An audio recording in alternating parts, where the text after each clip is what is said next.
How's it going? Let's Troll here. Now, I know how I told you about my project and how I was going to do what I called the Zombie Slayer, basically the zombie style shotgun.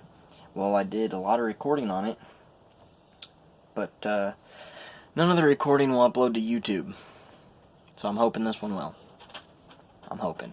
I don't know if my file was too big or not, which is stupid because I've had, plenty of files that are super fucking huge and did everything just fine, but whatever. I'm not gonna argue with the power of YouTube. Whatever. I'll just make this video. I'll show you. And apparently I can't go target practicing anymore with it on YouTube. We can't do none of the shooting. I don't even know if they're gonna allow this video. Okay? And I don't know. Because I know my last video just got subject for review when I showed my gun. So we'll fucking see how it goes. But anyways, here is what I call the zombie fighter. Well, the zombie slayer, I mean. Nice green stock. I painted this whole thing myself. This black right here shouldn't be like that, but actually I kind of like it. So I'm going to go ahead and leave the black there. It looks nice. It looks, it just looks good. But you see, you got your zombie green. Nice little, yeah. Everything on it still works, too. Like, I took some serious time to paint this thing.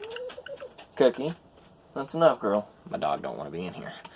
Look at that. The butt has this little blood splatter right here, and the whole reason why I put the blood splatter right here is because if a zombie's coming up and you have the gun like that, boom, you just hit the zombie with that part, so yeah, there'll be blood right there.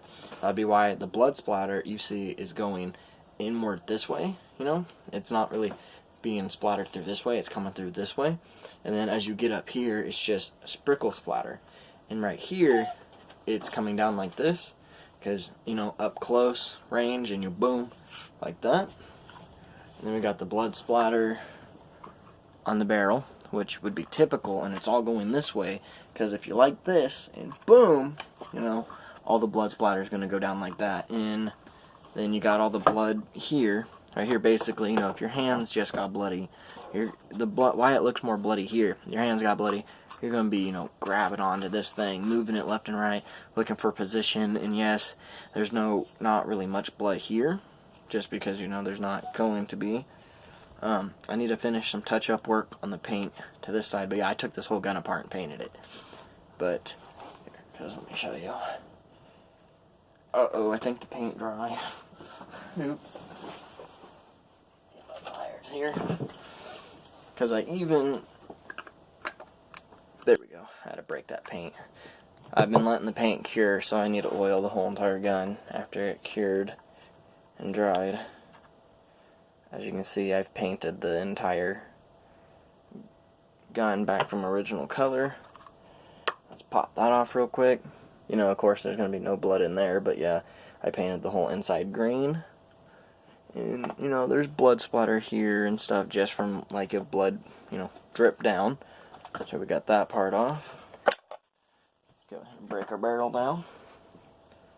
And you see here, you got a little bit of green specks that shouldn't be there, but that's normal. That's from the barrel breaking constantly. As you break it down, break it up, it's going to grind that green off over time. And as you can see, I'm getting a lot of black right now on me. And that's from this bottom piece right here. It needs to be oiled, and I'm going to have to do some repainting on that. Where's my cleaning rag? Here we go. Take my cleaning rag and just kind of, stroke it. And no, I'm not scrubbing off the paint, because as you see, the dry paint is going to stay. But I didn't get the gun all the way washed off down here, which is right here, which is where I oil it the most, so paint didn't stick very well right down there. So there's still some more stuff I need to do to it, but I still don't care. The whole point of this was to keep it from rusting to begin with, because my gun got all rusty, and I oiled it like a day before I decided I'm going to paint it, which was a dumb idea. The painting thing came out of nowhere, but see, just a little bit of paint came off, and it's still sticking on there. I mean, there's like 6 or 7 coats of fucking paint on this thing. And you're not going to see this bottom groove right here anyways. I'm just doing that to keep the rust off. And more parts where there was excess oil and stuff. This is a working project. You know, I'm still going to be adding more paint to it, and, you know, I might end up having to redo the blood splatter, because if I have to ever repaint the barrel again, I'm going to have to re-put the blood splatter on there. But it's very, you know, I think it's unique. I looked up videos and videos and videos on this, on if anyone painted their gun the zombie look. You know how the knives have all that zombie look to it and stuff like that. Couldn't find very many, so I think this is a pretty original video. So now that we got our barrel all cleaned up there, go ahead and set that down. Then we'll talk about a lower end. And yes, I took the whole lower end off. That's why you don't see much green here and much black on here, because the whole lower end, the whole butt, comes off, and you get left with your lower receiver. But again, I oil this sumbitch, so you know you're gonna see paint removal coming from in here. But you know everything. I don't think anyone was able to see that, but yeah, there's oil still in my trigger compartment, but you know that's okay. Can't have an unoiled gun. I don't want it to rust after new paint anyways, and I don't want the paint to seize up my trigger. That'd be bad. Or seize up my release. So, and paint can do that, and it will come pain in the ass, because I know after I painted it, it was a little difficult to actually unseize it.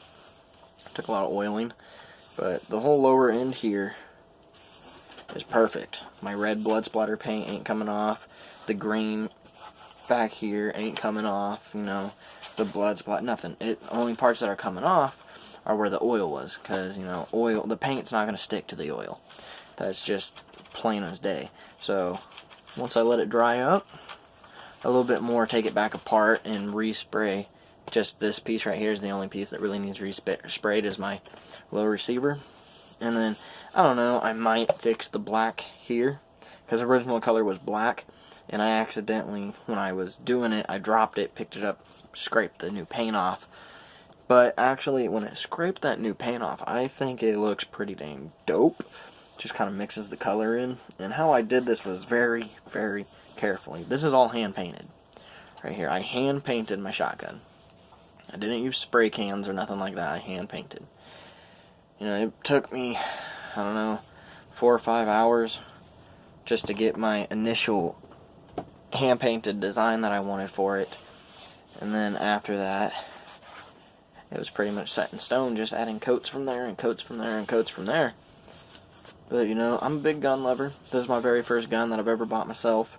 So, basically what I'm going to do is I'm going to keep it nice and cool like this, and I'm going to give it to my son when he gets older, because I'm going to buy, you know, more than one gun.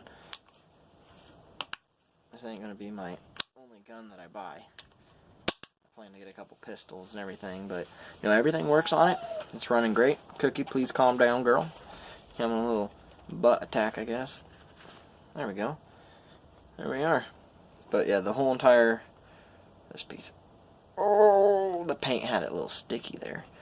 But, right down in here, I'll show you how you, and this is a New England firearm is what it's called. I mean, yeah, the New England Survivor. Now this is where you guys are going to see the funny part. I didn't ever paint inside there. I didn't want to. There's no point. This is just my storage compartment. Like, I put extra shells and stuff like that in there. And simple stuff, but I don't know if you can see it. Right, yeah, you can. Right down in there, there's a bolt. Take that bolt out. It will then unhook from your low receiver, and you're able to paint. Or just paint it with it on there and use cardboard and scotch tape. I don't think it really matters, but I wanted it off. Took a while to do it. And also, don't overpaint your serial number. I guess if you want to, you can, but that's a dumb idea. Which I didn't do. I did not overpaint my serial number. I don't know if anyone can see that. It's still very readable. And if not, I wrote all this information right here down. So then, if I do have to add extra coats in it, you know, you can't read it or nothing, I'm going to go back in there, I'm going to etch it all back in there. That way, it's visible and readable, because your serial number has to be visible. Has to be readable. You have to be able to see it. If not, you're going to get your gun taken. And that would be fucked up. And also, right here, this happened too, because there was oil right on that area. Oh shit, and when I wiped it, I just wiped some green off too. Oh well. Oh well. Oh, that actually looks cool. I don't know. That looks neat. I'll repaint it though. Probably hand paint it green.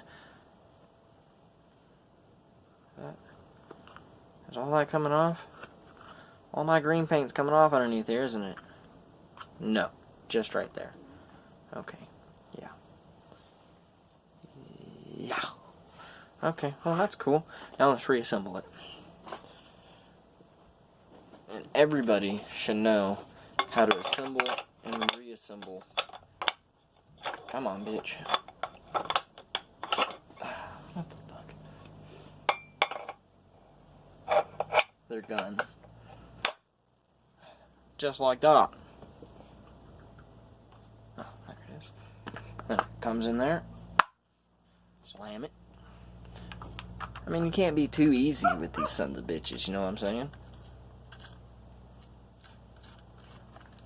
Being too easy can cause problems. And just so you know, I never keep this motherfucking loaded while I'm fucking with it. That's a dumbass idea. But what I do...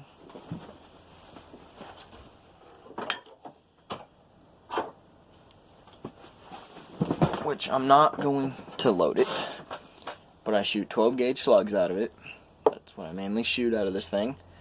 I plan to get like a little strap or something to hold some more slugs right down here. But basically I use this gun for home defense. There's nothing else to it. I target practice with it every now and again. You know, bottles, clays, things like that, but that's it. You know, that's the extent of it. It's a cool piece that I got, and it's a cool piece even more now that I got it all painted. But it sits by my door. There's a bullet that sits right above it on a shelf, so if someone breaks in, easily, boom, pop it up, trigger's pulled, and you're ready to rock. Okay, that's how it rolls. But thank you for watching, and this was my Zombie Slayer shotgun painting.